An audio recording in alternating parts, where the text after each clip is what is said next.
दिल्ली शराब घोटाले के मामले में सीएम अरविंद केजरीवाल को आज प्रवर्तन निदेशालय के सामने पेश होना है। ईडी का केजरीवाल को यह तीसरा सम्मन है। केजरीवाल आज सवालों का सामना करने के लिए पेश होंगे या नहीं, इसे लेकर आम आदमी पार्टी या फिर सीएम के दफ्तर की तरफ से कोई जानकारी नहीं दी गई है। आम आदमी पार्टी ने कहा है कि वो कानूनी राय ले रही है और इसके बाद ही कोई फैसला होगा। केजरीवाल ईडी के सामने पेश होंगे या नहीं, इससे पहले भी 2 बार ईडी केजरीवाल को पूछताछ के लिए सम्मन भेज चुकी है, लेकिन पहले चुनाव प्रचार और फिर विपक्षना का हवाला देकर केजरीवाल हाजिर नहीं हुए। दोनों बार केजरीवाल ने ईडी के समन को गैर कानूनी बताया और इस बार अभी तक केजरीवाल या उनकी पार्टी की तरफ से पेश होने को लेकर स्थिति साफ नहीं की गई है।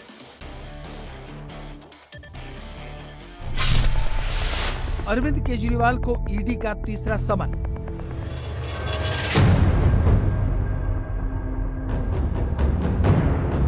शराब घोटाले में ईडी के सवालों का जवाब देंगे Kejriwal. We will act as per the law. Kejriwal को ईडी के समन पर आप क्यों खामोश?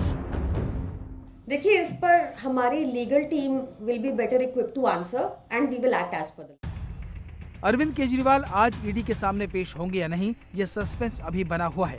इससे पहले 2 समन को गैर कानूनी बताकर केजरीवाल ईडी के सामने पेश नहीं हुए थे। दिल्ली शराब घोटाले में पहले अरविंद केजरीवाल को 2 नवंबर को पूछताछ के लिए बुलाया गया, लेकिन उस वक्त केजरीवाल चुनाव प्रचार और समन को गैर कानूनी बताकर पूछताछ के लिए नहीं गए। उसके बाद 21 दिसंबर को विपक्षना का हवाला देकर हाजिर नहीं हुए। अब आज 3 जनवरी की स्थिति साफ नहीं की है।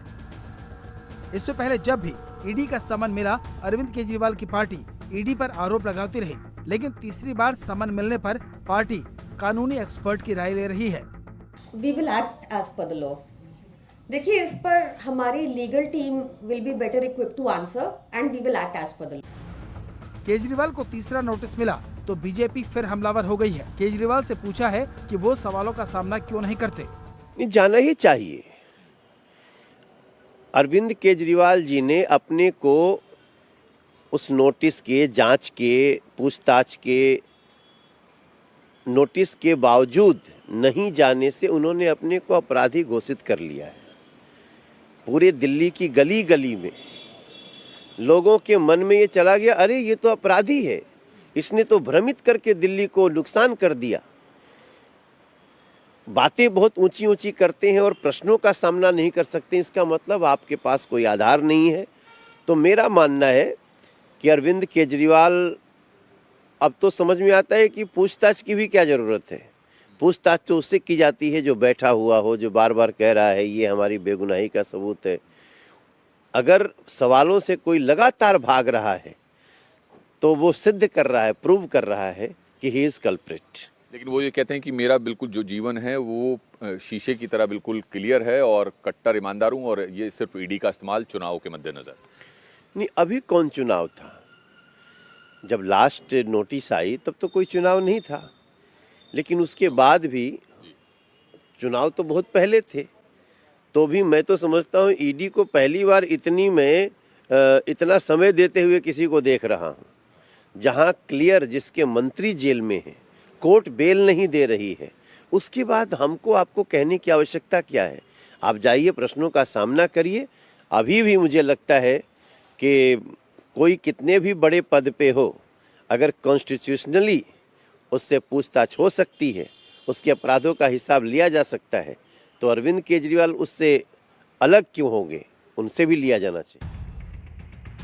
दिल्ली शराब घोटाले में जो चार्जशीट दाखिल हुई है, उसमें आम आदमी पार्टी के टॉप लीडरशिप के नाम हैं। इस केस में मनीष सिसोदिया करीब 11 महीने से जेल में हैं। संजय सिंह को इस केस में 3 महीने से जमानत नहीं मिली। अरविंद केजरीवाल को भी लग रहा है कि उन्हें लंबे समय तक जेल में रहना पड़ सकता है, इसलिए पार्टी हर तरह का नैरेटिव तैयार कर रही है। लेकिन इस बार केजरीवाल पर दबाव बढ़ गया है। 1 जनवरी को पंजाब कांग्रेस के पूर्व अध्यक्ष नवजोत सिंह सिद्धू ने अरविंद केजरीवाल का एक पुराना पोस्ट सोशल मीडिया पर डालते हुए उन्हें अपनी ही राय पर अमल करने की सलाह दी। केजरीवाल ने ये पोस्ट 24 नवंबर 2012 को किया था। इस पोस्ट में केजरीवाल ने लिखा था, एक देशभक्त भारतीय के तौर पर मेरा सिर उस वक्त शर्म से झुक जाता है जब ईडी और सीबीआई के कई समन के बाद भी हमारे भ्रष्ट नेता एजेंसीज के सामने पेश नहीं होते, जबकि उन्हें आरोप लगते ही अपने पद से इस्तीफा दे देना चाहिए।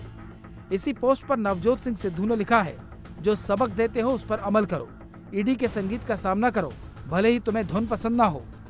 बेदाग होने तक अपनी पोस्ट से इस्तीफा दो, जैसा मैंने दिसंबर 2006 में किया था। ये जवाब हो गए हो गए और कोई अरेस्ट हो गए, ओ जी ये हम तो जी उसके खिलाफ है। मैं कह रहा हूँ हम करप्शन के खिलाफ हैं और तुम करप्ट हो ठोक के। ये 2.5-3 महीने पॉलिसी रही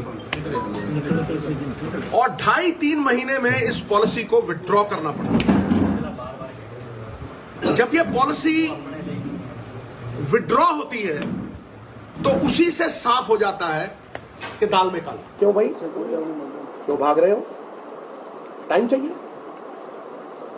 नेशनल है, ये सब धाड़ चल रहा है दम तो जवाब दे, ये बातों का जवाब दे। अरविंद केजरीवाल अगर तीसरी बार भी पेश नहीं होते हैं तो ईडी के पास क्या विकल्प हैं, वो आपको बताते हैं। केजरीवाल ईडी के सामने पेश नहीं हुए तो एजेंसी के अफसर उनके घर पर आकर पूछताछ कर सकते हैं। ईडी को संतोषजनक जवाब नहीं मिला तो गिरफ्तारी हो सकती है। वहीं ईडी के सामने पेश न होने पर पहले जमानती वारंट जारी हो सकता है, फिर भी पेश नहीं हुए तो गैर जमानती वारंट जारी हो सकता है। लगातार पेश न होने पर ईडी के पास गिरफ्तारी की भी पावर है। हर समन के साथ केजरीवाल पर दबाव बढ़ता जा रहा है। इससे ये नैरेटिव भी तैयार किया जा रहा है कि जेल में रहते हुए भी केजरीवाल को सीएम की कुर्सी छोड़ने की जरूरत नहीं है, वो जेल से ही अपनी सरकार और पार्टी दोनों चलाएंगे।